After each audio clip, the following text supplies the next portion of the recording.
Neste vídeo eu irei responder uma dúvida que surgiu aqui nos comentários a respeito da direção das normais na versão 4.2. E essa é a versão que eu vou explicar para vocês. Vamos começar. Eu tenho um objeto cúbico e para verificar para que lado está apontando as normais, aqui no modo objeto nós podemos usar essa opção aqui chamada Overlay e usarmos o Face Orientation. Vamos ter aqui a cor azul que indica a direção para onde as normais estão apontando. Se eu utilizar o zoom e aproximar, vocês vão ver que a parte interna do cubo tem uma coloração vermelha, ou seja, é a direção oposta às normais. Para poder verificar agora como é que essas direções são apontadas pelo modo de edição, a gente entra no modo Edit Mode e agora a gente pode utilizar esse recurso aqui chamado Mesh Edit Mode.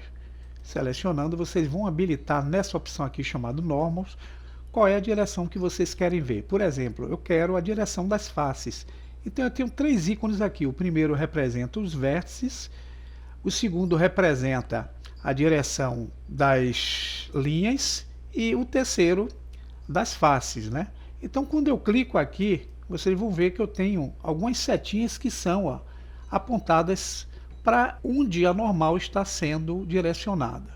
Se eu quiser aumentar essas setinhas, eu volto no Mesh Edit Mode e aqui ao lado vocês vão ver que eu tenho um deslizador denominado Size, do qual eu posso encostar o cursor do mouse, pressionar o botão esquerdo e aqui eu aumento e vocês vão ver que eu consigo dar um maior tamanho aqui às linhas que definem a direção das normais.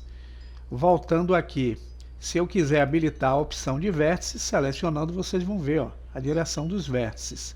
Se eu voltar, eu vou ter a definição aqui das arestas para onde que elas estão apontando, tá certo? É dessa forma que a gente consegue isso de modo bem prático usando a versão 4.2. Essa opção aqui é só habilitar ou desabilitar e eu volto aquele padrão constante aqui para onde as normais estão apontando.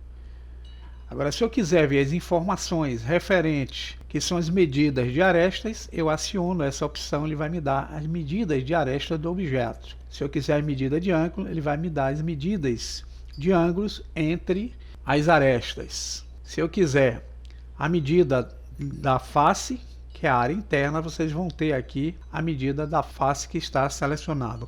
E aqui o ângulo de todas as faces selecionadas. Se eu, por exemplo, definir que eu quero apenas selecionar essa face daqui